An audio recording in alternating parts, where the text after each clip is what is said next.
السلام علیکم ورحمۃ اللہ وبرکاتہ۔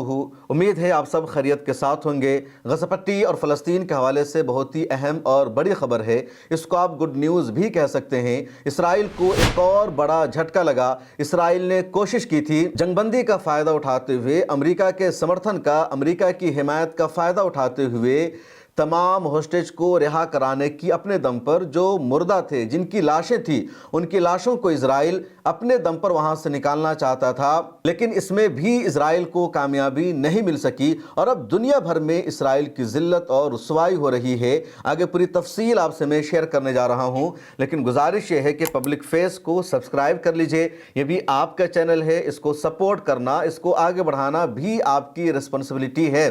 اور آئیے اب جانتے ہیں پوری خبر۔ اسرائیل یہ چاہ رہا تھا، اسرائیل کا ہڈن ایجنڈا یہ تھا کہ جب سیز فائر ہو گئی ہے تو سیز فائر کے پہلے مرحلے میں ہمیں اپنے دم پر مردوں کو، لاشوں کو رہا کرا لینا ہے، اور اس کا فائدہ اسرائیل کو یہ ملتا کہ اسرائیل دوسرے مرحلے کے لیے آگے نہ جاتا، دوسرے مرحلے کے لیے بات چیت شروع نہ کرتا، اور آدھے غزہ پٹی پر وہ اپنی آرمی کا کنٹرول باقی رہتا، اس کو آرمی زون میں، فوجی زون میں تبدیل کرنا چاہ رہا تھا وہ، اور حماس کو مسلسل وہ دباؤ میں رکھنا چاہ رہا تھا۔ یہ اسرائیل کا ہڈن ایجنڈا تھا، لیکن حماس نے اسرائیل کو اس مشن میں، اس ایجنڈا میں کامیاب نہیں ہونے دیا۔ حماس نے اسرائیل کی آرمی کو ایک بھی لاش تک پہنچنے نہیں دیا، حالانکہ حماس کو دشواریوں کا سامنا تھا۔ جن ہوسٹیج کی لاشوں کو حوالے کرنا تھا، ان کی لاشیں زیادہ تک نارتھ غزہ میں تھی، جہاں پر اسرائیلی آرمی موجود ہے، جہاں پر اسرائیل کی پوری جاسوسی کی ٹیم موجود ہے، موساد کا جہاں پر کنٹرول ہے۔ ان علاقوں سے بھی القسام بریگیڈ نے، حماس کے لڑاکوں نے لاشوں کو نکال لیا۔ ٹنل کے نیچے لاشیں دبی ہوئی تھی، سرنگوں کے نیچے تھی، ملبہ تلے دبی ہوئی تھی، وہاں سے بھی حماس نے خاموشی کے ساتھ ان لاشوں کو نکال لیا، ریڈ کراس کے حوالے کیا، اور ریڈ کراس نے اسرائیل کے حوالے کر دیا، اور اسرائیل تماشا دیکھتا رہ گیا۔ اسرائیل کی آرمی، IDF منہ دیکھتی رہ گئی کہ آخر حماس کہاں سے ان لاشوں کو ہمارے حوالے کر رہی ہے۔ اپنے اس ایجنڈا کے لیے، اپنے اس مشن کے لیے اسرائیل نے فلسطین میں، غزہ پٹی میں غداروں کا ایک گروپ بھی تیار کر دیا۔ اس کو پیسہ دیا گیا، دولت دی گئی، ہتھیار دیا گیا، سیکورٹی دی گئی، اور اس کا سرغنہ یاسر ابو شباب حال ہی میں مارا گیا۔ اس کے باوجود بھی اسرائیل اپنے ایجنڈا میں کامیاب نہیں ہو سکا۔ اب حماس نے تمام زندہ قیدیوں کے ساتھ ساتھ جتنے قیدیوں کی لاشیں تھیں، ان سب کو بھی اسرائیل کے حوالے کر دیا، اور جیسے ہی حماس نے اسرائیل کے حوالے کر دیا، اب یک طرفہ طور پر اسرائیل پر پوری دنیا کا دباؤ ہے سیز فائر کے دوسرے مرحلے کے لیے بات چیت کرنے کا۔ اور دوسرے مرحلے میں واضح لفظوں میں یہ بات شامل ہے کہ اسرائیلی آرمی کو غزہ پٹی سے باہر نکلنا ہوگا۔ ابھی 57% غزہ پٹی کے علاقے پر اسرائیلی آرمی کا کنٹرول ہے، پورا نارتھ غزہ اسرائیلی آرمی کے پاس ہے۔ رفح کراسنگ بارڈر پر بھی اسرائیلی آرمی کا کنٹرول ہے۔ رفح کراسنگ بارڈر کے گیٹ کو نہیں کھولا جا رہا ہے، دونوں طرف سے آمد و رفت کا سلسلہ نہیں شروع ہو سکا۔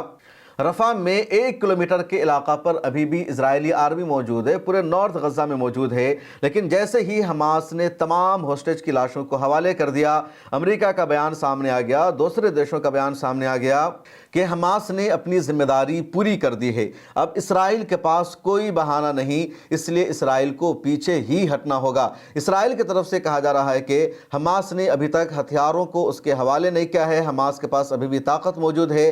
القسام بریگیڈ جو حماس کی عسکری ونگ ہے، وہ ابھی تک موجود ہے، اس لیے اسرائیل کے پیچھے ہٹنے کا کوئی سوال نہیں بنتا۔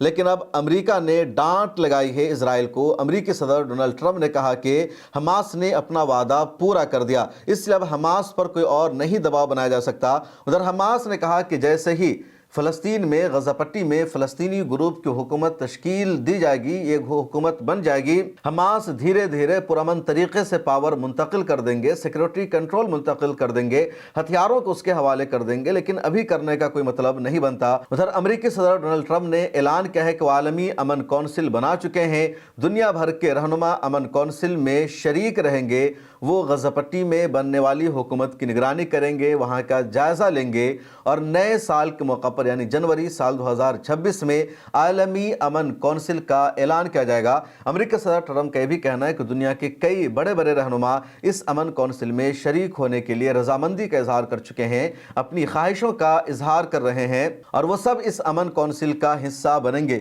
پچھلے دنوں بھی رپورٹ آئی تھی، خود ٹائمز آف اسرائیل نے بھی خبر شائع کی تھی کہ ٹرمپ نے بنجامن نتنیاہو کو